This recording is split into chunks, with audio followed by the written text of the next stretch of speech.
and welcome to Comp Laude. We're really excited to be a part of the faculty today. This breakout session is entitled Passing the Torch, Addressing the Talent Gap.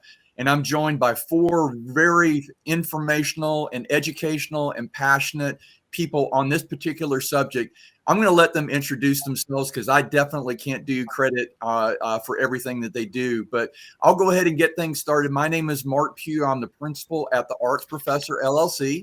And I do a little bit of everything for those of y'all that have known me for a while.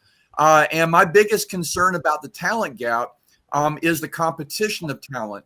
And the great resignation that is ongoing right now and the leverage that employees tend to have and what they're going to do from a recruitment and retention standpoint. So that competition for talent, not just in workers' compensation, but outside workers' compensation is really important to kind of grasp a hold of. And hopefully we're going to touch on that subject today. We've got 30 minutes of content or 45, depending upon how many questions y'all have. If you do have questions, please use the Q&A poll at the right-hand side. And we will definitely respond to that. But I do want to ask my four esteemed guests those same three questions. Who are you? What you do, and what is your biggest concern about the talent gap? And here's the kicker, within 2 minutes or less. So I use much less than 2 minutes. I'm going to turn it over to Barry and let you start who you are, what you do, and what your biggest concern is about the talent gap. So, Mark, I want to know where you went to university to get the degree for a little bit of everything. The School of Hard Knocks. I have a PhD in that. There you go. There you go. So I guess I'm the I'm the old guy. We don't even call him my name is the baby boomer. So I've been doing this a little while. Very lucky to have found a career where I could use some of my creative skills as well as my business and financial skills. I've run TPAs and a consulting practice, and I'm so proud to be. This is the first time I've ever helped launch a nonprofit, The Transitions. A couple of the folks on this Zoom right now we were together and we were talking about how to have an impact, not for money, not financially. And The Transitions is completely altruistic.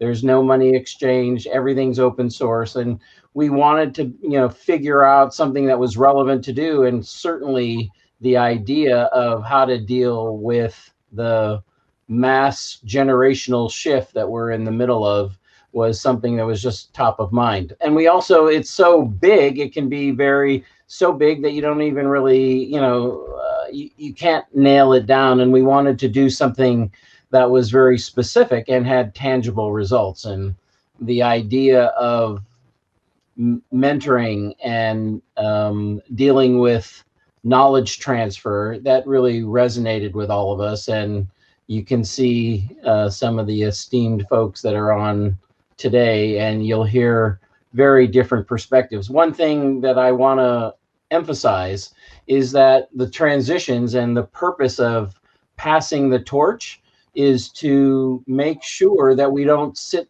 in with like deer in headlights and have an issue be so big that we just don't do anything. We wanted to do something tangible. We understood it was big. How do you eat an elephant? One bite at a time. So this bite is to help people develop a plan and how we go about managing this transition. And it is very complex and very layered. I don't know. Gotcha. You're good. You're close to that 2 minutes, Barry. So I was about ready to pull out the gong. So you're good. Awesome. Claire, how about you? Who you are, what you do, and what's your talent gap?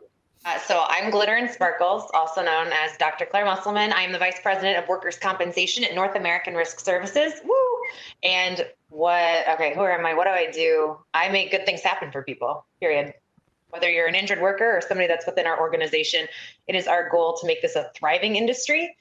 And I think my biggest concern, I've got a couple of them that come here. Yes, the talent crisis is important, but more so, why did we do such a bad job at bringing in young people. So I was one of the youngest people when I came into the industry, and I'm still one of them with the exception of Melissa on our screen. So I am a millennial, and it concerns me that people aren't interested to come into our space. And so when we look at the branding that we've had within the workers' compensation industry over the past 100 years, like we just don't have a good reputation. We don't have good messaging. We don't have good marketing. And so we got to stop that now and change it to move forward with how we talk about what we do, how we look at our career paths, how we talk about the people that we work with in our industry. And I think one of the other important elements is looking at our organizations internally, because there's a reason that people didn't want to come. There's a reason that people didn't want to stay. And if we don't change that right now moving forward, it's never going to get better. So I am thankful for the knowledge that has been instilled in this industry. I'm disappointed that we didn't do anything until right now, but that's where you've got a rise of people coming in saying, okay, well, I understand you guys didn't do anything about it, but we're going to do something about it, because if I don't, no one else is going to. So that gets me excited to be a part of this, to go out and find people that we wouldn't normally consider in this industry, because we're starting to think innovatively and in new ways to bring us into like the 2000s. But, we're making progress. So with that, I will kick it over to Jason. All right. Thank you very much, Claire. Glitter and sparkles. We'll talk about that later. Real quick, Jason Beans, founder of Rising Medical Solutions. We're a medical management company that's focused on technology and innovation and taking pain out of the process.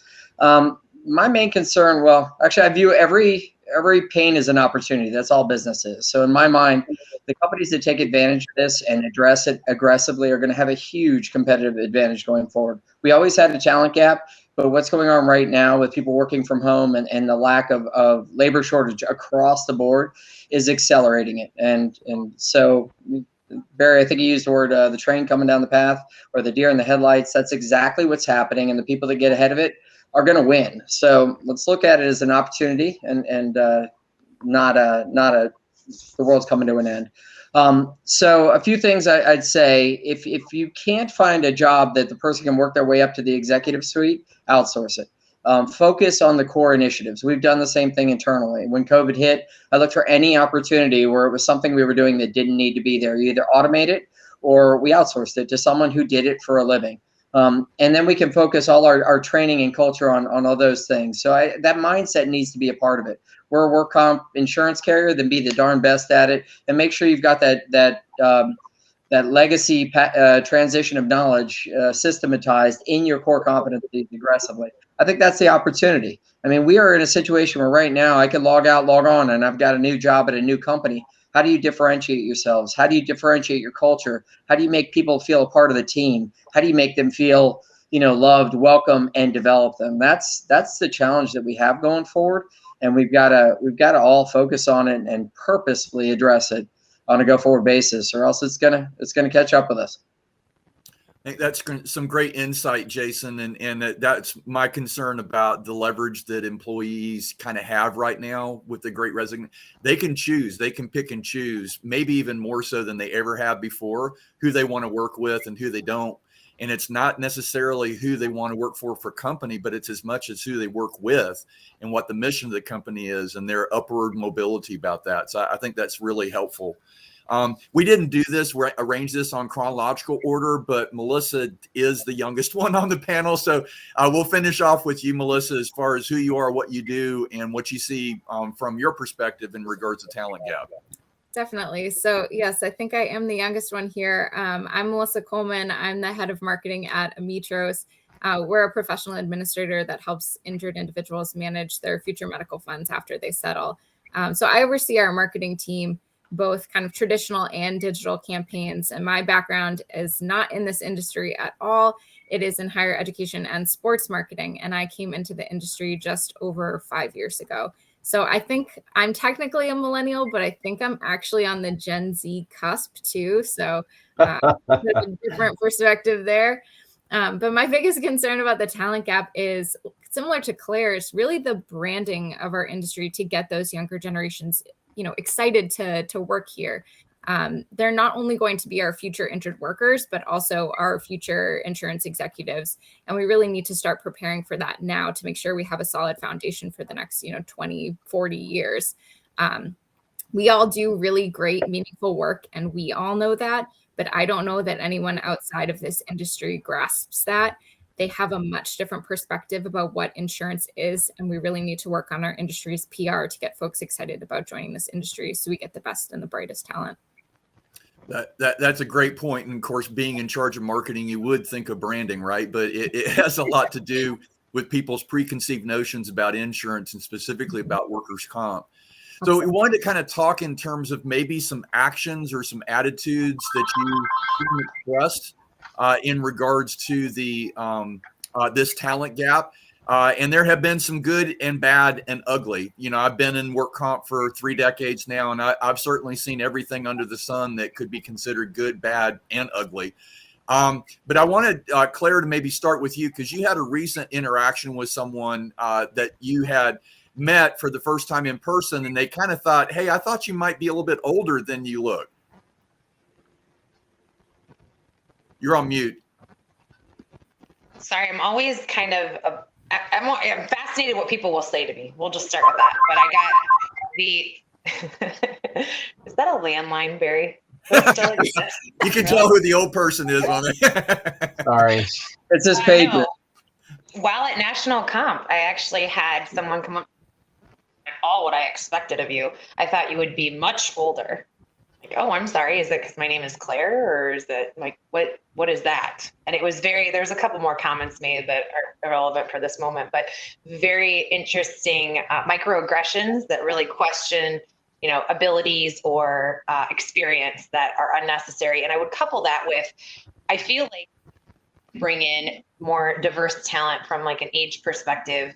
It is hard because we want to get the people like Melissa, like we want to get you out of college and bring you into the industry, but you are also then, well, they're right out of college. Well, yeah, they're not damaged by everybody else's organizational culture, structure, or habits.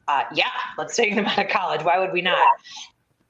Because we don't look at it necessarily, and I'll stick on the marketing side since Melissa already kind of brought that up, where we don't look at what they can actually accomplish. It's more of a, how long have you been here? What's your longevity versus what's your work product? Like, show me a marketing piece that you've done. Like, why don't we look at it more in that context of what have you done? What can you do? Where can you go? And we look at, well, you just came out of college. You've never had any real working experience, but we don't ever dive into, well, what were your internships? What kind of class projects did you do? You know, there's a lot more to it that we need leadership to start stepping up to the table and not realize that it's longevity and education necessarily, but what can you actually do in an actionable steps to try and bring value to an organization? Yeah, I think that's a great point, Claire, because oftentimes people might look at your resume and look at your accomplishments and go, God, they must have been in comp and, you know, for 40 years because that's how long it took us to do that. It's like, no, I've been here for 6 months, you know, and there's a lot of stuff that applied from past life that really has prepared you for that. And Melissa, you had mentioned that Amitros really kind of took a chance on you direct out of college.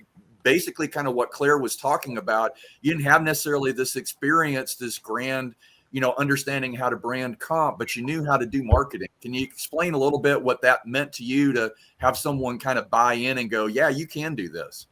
Yeah, absolutely. So like you said, Mark, Amitros really took a chance on me fresh out of school. And now I've been here for the last 5 years. So I had a few years of internship experience. But I started our marketing team. I was our first marketing employee, and they really allowed me to grow with the organization. And I now lead a marketing team of, you know, 3 or 4 people now. So kind of the opportunity to get that career growth is something that was really important to me as someone looking for a job. You know, we talk about this crazy labor market right now. That's the kind of growth and opportunity that millennials want. And we have so much growth and opportunity here in our industry for that next generation.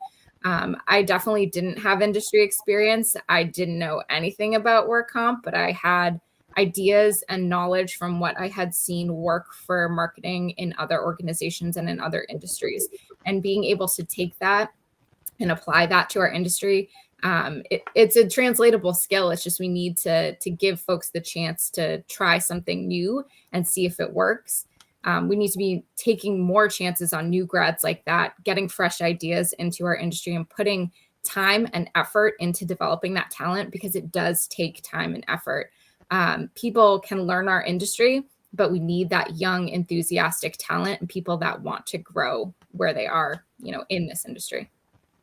Yeah, you know what you get when you do the same old thing, so results, right? So maybe having someone with a fresh perspective that isn't encumbered. I think Claire, you mentioned this, that you come with baggage of previous ways that work comp has done it, and maybe that fresh perspective that's not encumbered by that.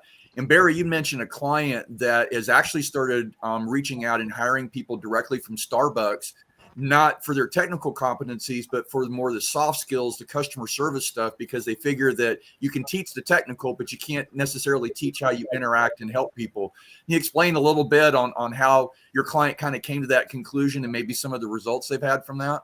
Yeah, it was very organic and it was very kind of random. The gal that was running the shop happened to be going to Starbucks, and she went every morning, and they knew her. They knew her half calf, low this, high that, extra this, and they did it not begrudgingly, but completely embracing that. And she thought that would be those skills were applicable in running a claim shop and running a TPA. And she was right.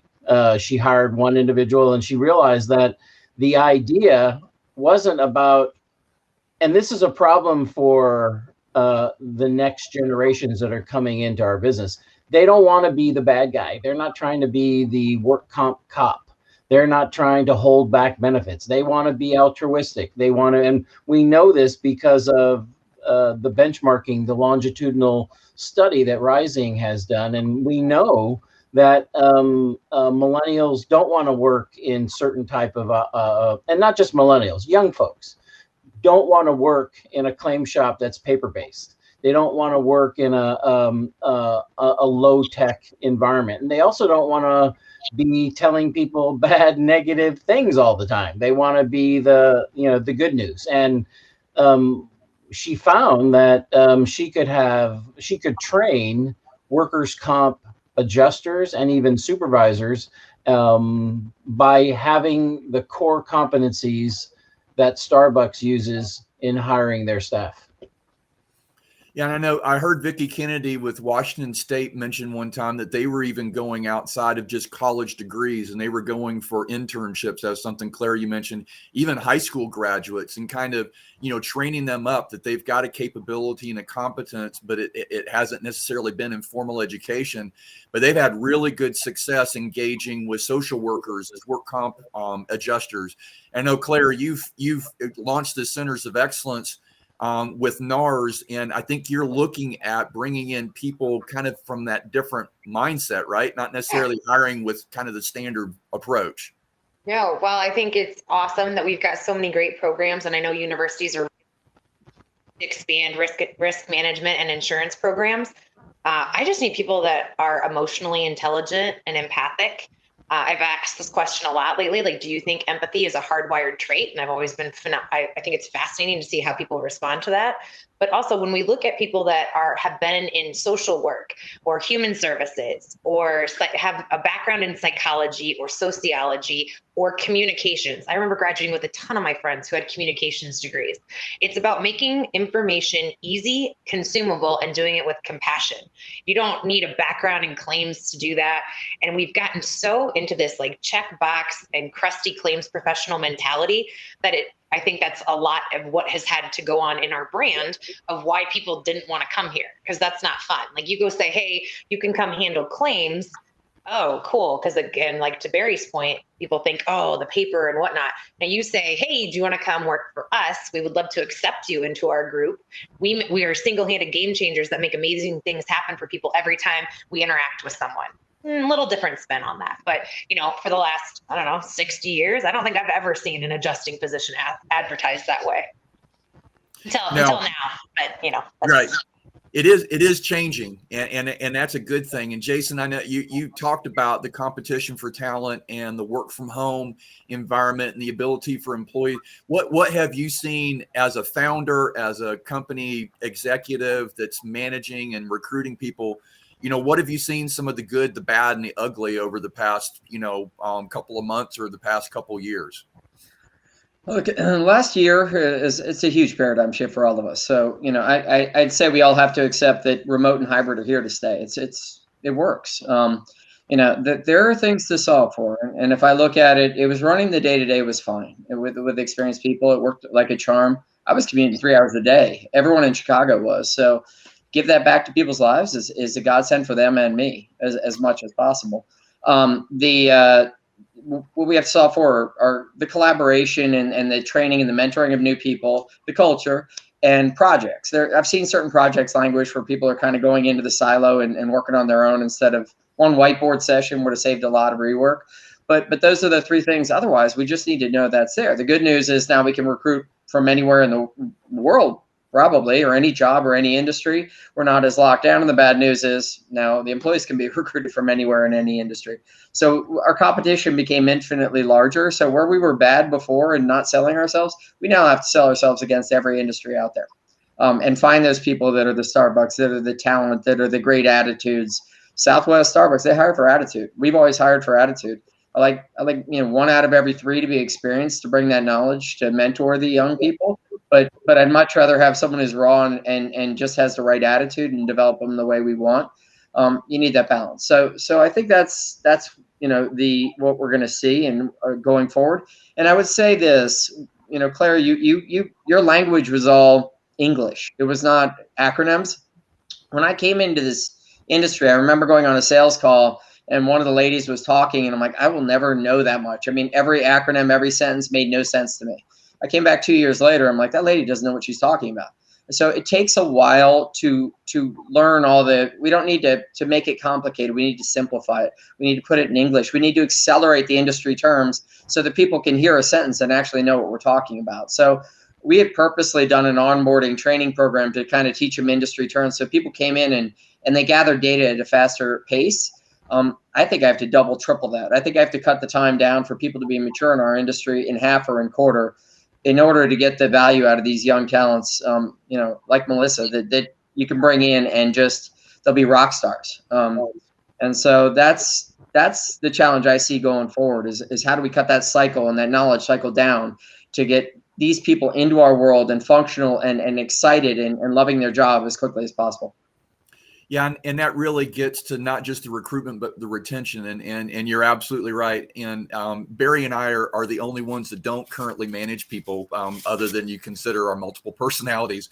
So the rest of y'all manage people, and I've heard several managers talk that they actually do more management because now they have to consciously, strategically decide on times to engage with their team. They have to figure out how to nurture that culture that used to be they just kind of counted on running into people in the hallway and kind of going, hey, how's it going? How was the game? Et cetera, et cetera. Now they can't count on that. So they actually have to format some time, actually set aside some time strategically. Melissa, Jason, Claire, have y'all noticed managers that are maybe doing a better job of management just because they have to maybe go out of their way to do stuff that they just kind of assumed would happen inside an office? It's actually a good question. I don't, right now we're doing a massive revamp to try to figure out how we accelerate that. So that'll be a question I add to the whole mix, is to see who's being more successful with the employee survey.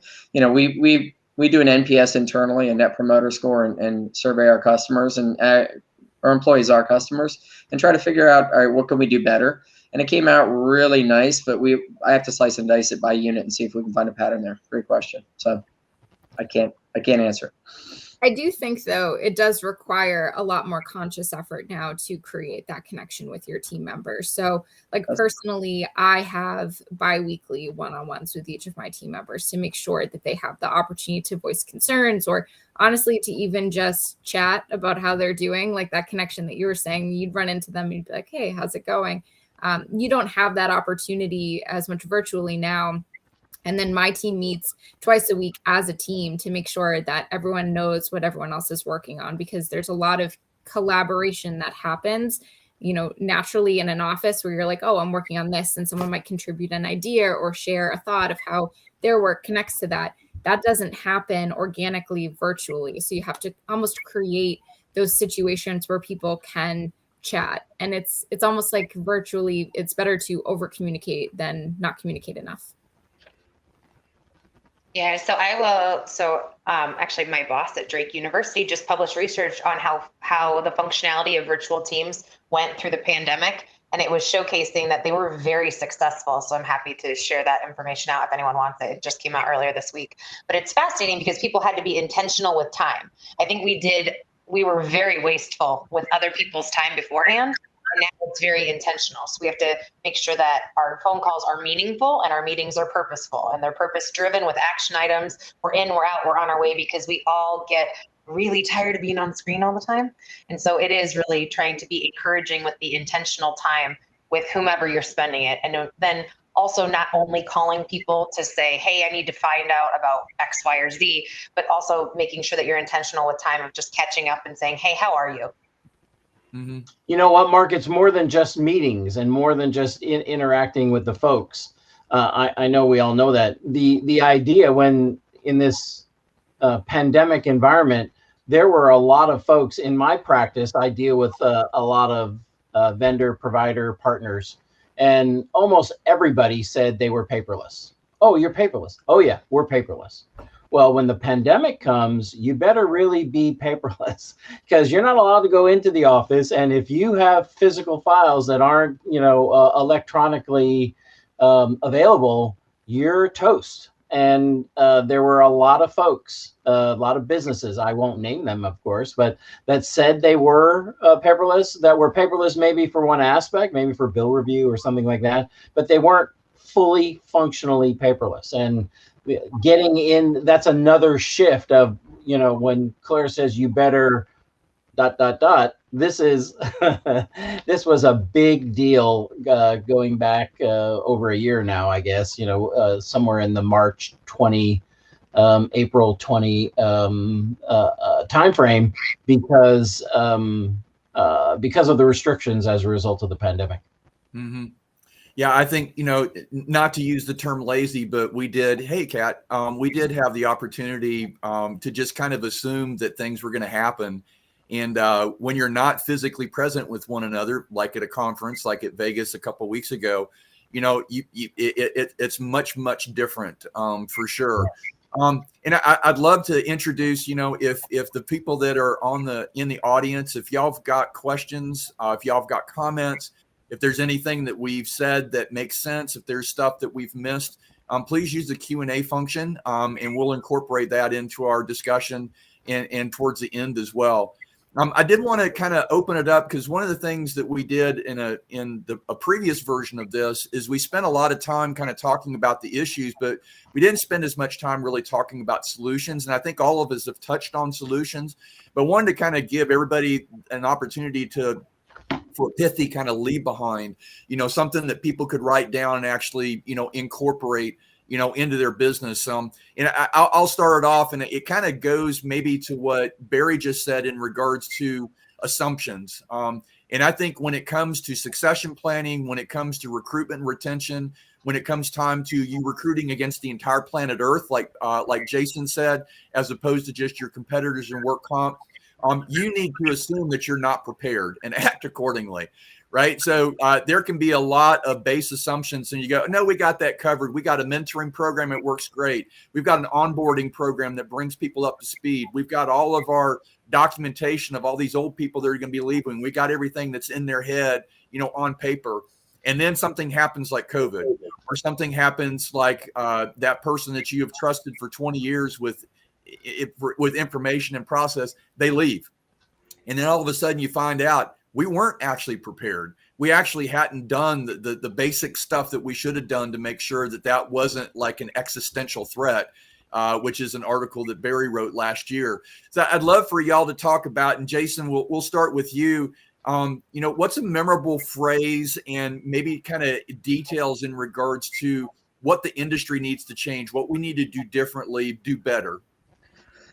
Well, it's actually pretty simple. I mean, passing the torch is harder now, or it's different. Let's just think about it as different. Let's not go. We have to come up with a new way to do it. But there's one mindset that just needs to go through all our heads. You're working yourself out of a job. That's it. So if you everything you do that only you can do, there's the flaw. So make sure to pass that knowledge down to your team. That's the whole system. So there's a million ways to do that. I mean, we've covered a lot of them. But a couple things to think about. I'd up the technology. Anything you don't have to train upon and pass the torch on is done forever. We mentioned a few times, one of the reasons people don't want to come into our industry is they look and they see a green screen. They see something where they have to learn a control F612 to enter a number of lost days. It's just insanity. So I think COVID had a benefit in that a lot of people, Barry, you mentioned, that weren't ready to go home, had to up the game a little bit, but that needs to be a perpetual, never-ending part of our mindset to make it easier and focus it all on the higher purpose, the job that helping the patient, helping people do their jobs. If we can get rid of all the paperwork, all the manual processes, and make it about the job, about helping people get better, helping people get to pre-injury status, helping them live their lives to the fullest level, that's a real legitimate purpose that can help people love what they're doing. So, from my perspective, those are some of the things that the companies really need to focus on. The other thing I'd say from a team building perspective, we talked about scheduling time and talking and training, and that's all great. But remember, hybrid, not remote. A lot of people are going to take the money they saved on space and just cut the rent, budget that for getting people together, even if they're remote. Get them together once a quarter.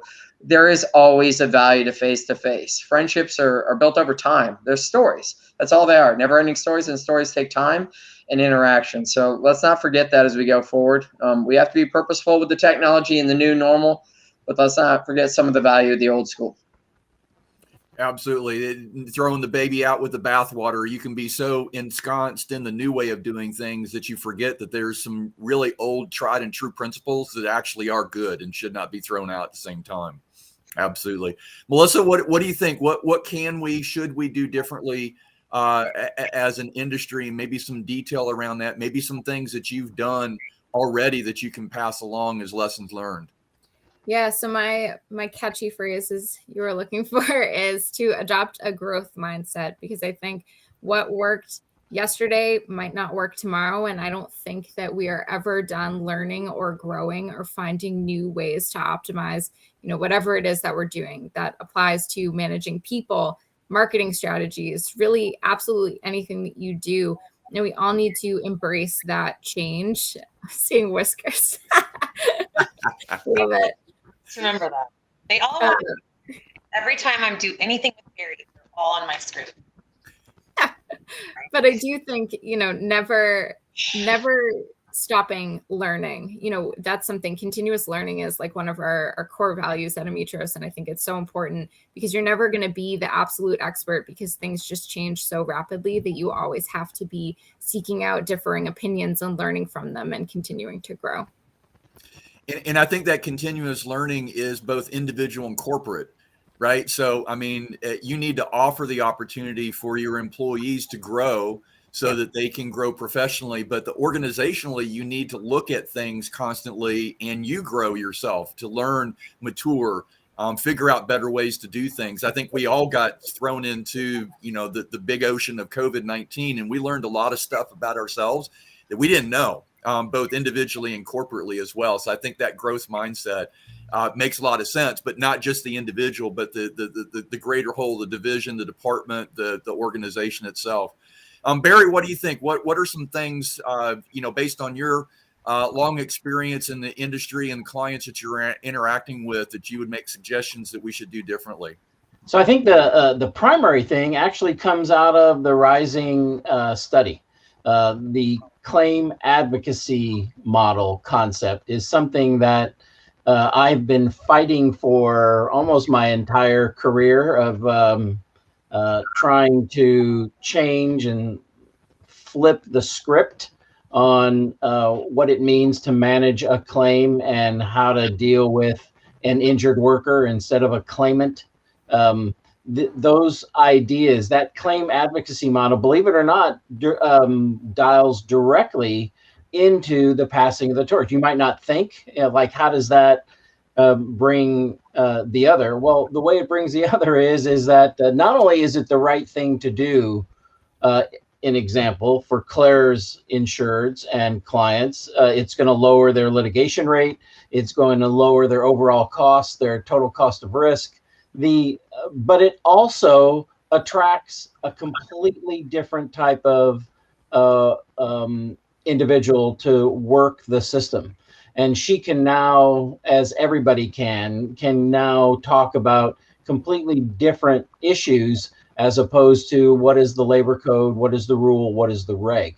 And this claim advocacy model not only works financially for the client, it also is an imperative. It's not that it works for the administrator, it's required by the administrator. And I think what the passing the torch, what the so-called silver tsunami, the existential threat, whatever you want to call it, what it's brought up, and then add to that the COVID overlay, what it's really brought about is an opportunity to do things that are win-wins, not at the expense of the employer insured, do the right thing for the injured worker and the staff, but to be able to do both. And that claim advocacy model and thinking about doing different things requires leaders like Claire and Melissa and Jason and others.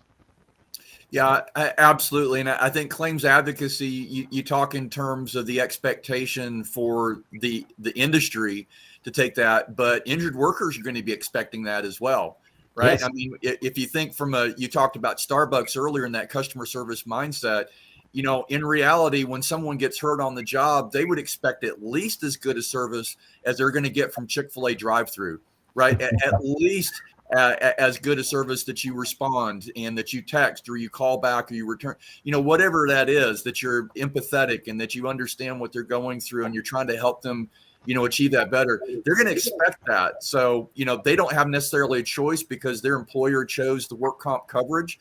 But I think at some point, if there's enough ticked off injured workers that they're getting litigation, their claim duration is going, the return to work, they feel disempowered.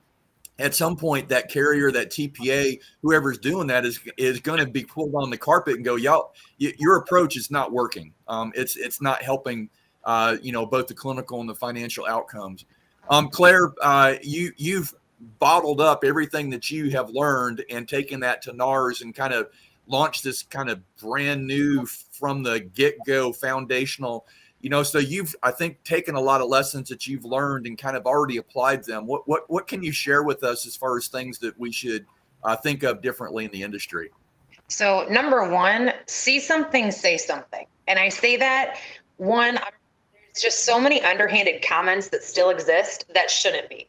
And I really, really wholeheartedly believe that if we are not speaking up and saying something every time, whether it's somebody saying claim it or somebody making a comment about a female versus a male, like if we're not having those conversations and calling it out, then shame on us. Because Barry, you mentioned earlier that, the newer generations that are coming into the workforce don't want to have the bad news and give that. Well, we also haven't done any help for ourselves in this space. And I say that in a couple different contexts. Number one, his history of this insurance space specific to workers' compensation has been to always think of like an injured worker as like a leper or a fraud. Statistics don't show that at all. So where this mindset exists that all these injured workers are frauds or malingerers or whatnot, I'd love somebody come show me that study, because all the ones that I've seen are not that. And the injured workers that I've worked with 17 years work. And when the animosity, because either an adjustment back or issue a payment, or their employer failed to ever call them in on them, then we see some animosity build, and I couldn't blame them. Frustrated too if I never heard from my employer or my adjuster didn't issue my check timely. So when we look at it from that standpoint, and kids don't want to come into this space because they don't have to get bad news, you don't have to. We treat people like we're taught in kindergarten how to be the golden rule, play nice in the sandbox, and do that to never shift and change. Because again, when I talk about what I do, I always start with, I help people. I'm in an industry that every day I can make people's lives better, and my team gets to every single day pick up the phone and make good things happen for other people. So why that hasn't been a leadership permeation is a little bit disgruntled in how we've continued to operate over the however many years we want to go back. I also think that we have historically promoted technicians good at checking boxes and and not people who could cultivate behavioral meaning and purpose within their positions. So we've got all these great checkbox. I'm going to send you a high importance email every single time you miss something, but we never actually got good leaders that could help pour into staff people that were going to end up handling workers, whether you're on the nursing side or any kind of case management, adjusting side, actually work with human beings during the most vulnerable times of their life and help them through a process that wasn't easily designed. How do you just break it down into English? Jason, I correct people when they use acronyms, and if somebody says claim it.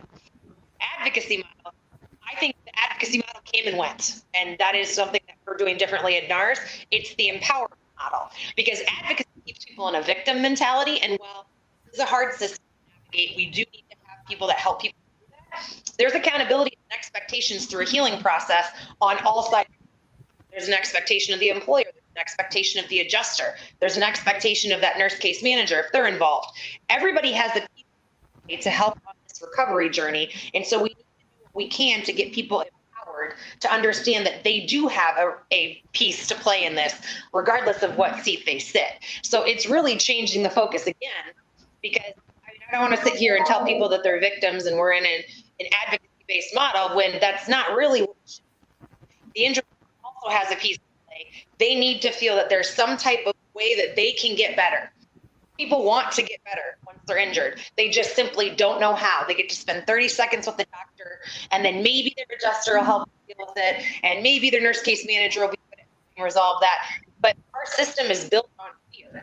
So what we need to do is find people that are good at explaining what the process is to alleviate the fear of what is yet to come, alleviate the fear of the unknown. And that can be so gratifying in the position that you hold within this space, as well as how we actually drive meaningful results. It's not the metrics, because I loved it when we first rolled out an advocacy model in my prior life. It's going to cost more money. Is it though? Because if people go back to work faster and they're done treating medically faster, does it really cost more money? No, it doesn't. But when we talk about squishy stuff, people don't like that. They want metrics and numbers. Well, guess what, guys? This is workers' compensation.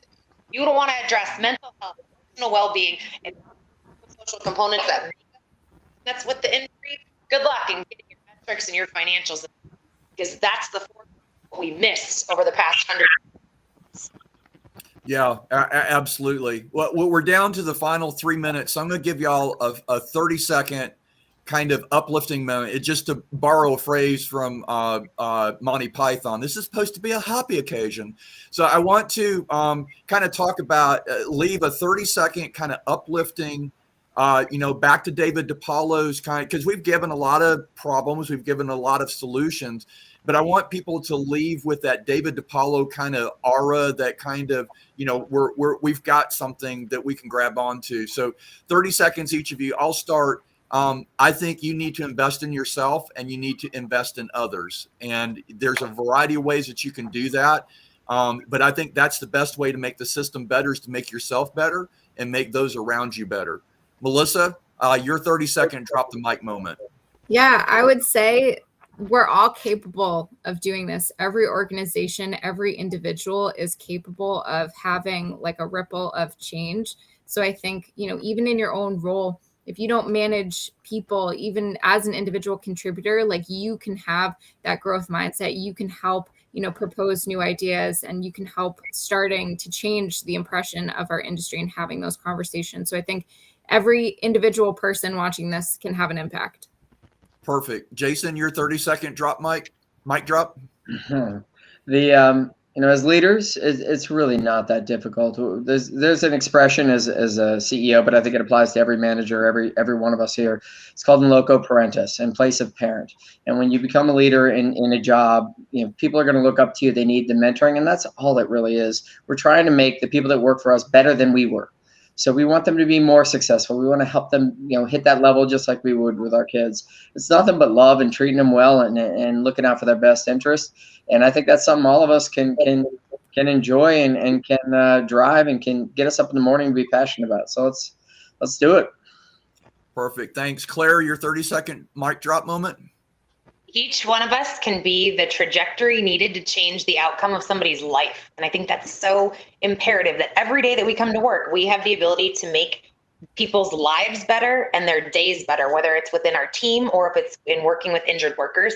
And to have that scope and that capability every day you come to work, the meaning and purpose behind that is incredible. So I would say go be the change. One person can change the world. And if you don't believe it, look at any injured worker that you talk to, because that ripple effect, like Melissa talked about, is immense and it is there. And we can single-handedly make great things happen for everyone. Barry, my man, bring it home. So I would say it's pretty simple. I would reach out to leaders, everybody, but especially leaders in our industry.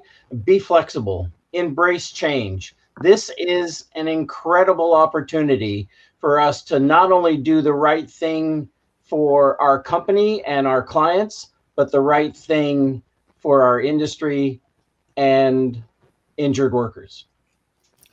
Thank you so much. I'm going to be at a parade tomorrow. So really appreciate the four of y'all being a part of this. And I think we dropped a lot of good knowledge. Hopefully those that y'all listened will follow some of the advice. You've got our contact information. If you don't, look us up on LinkedIn. Thank you so much. There is another session on a similar subject by two Next Gen 2019 winners, along with Claire from the IAIBC at noon Pacific time. So I would encourage you to attend that as well and continue to discover the conversation. Thank you.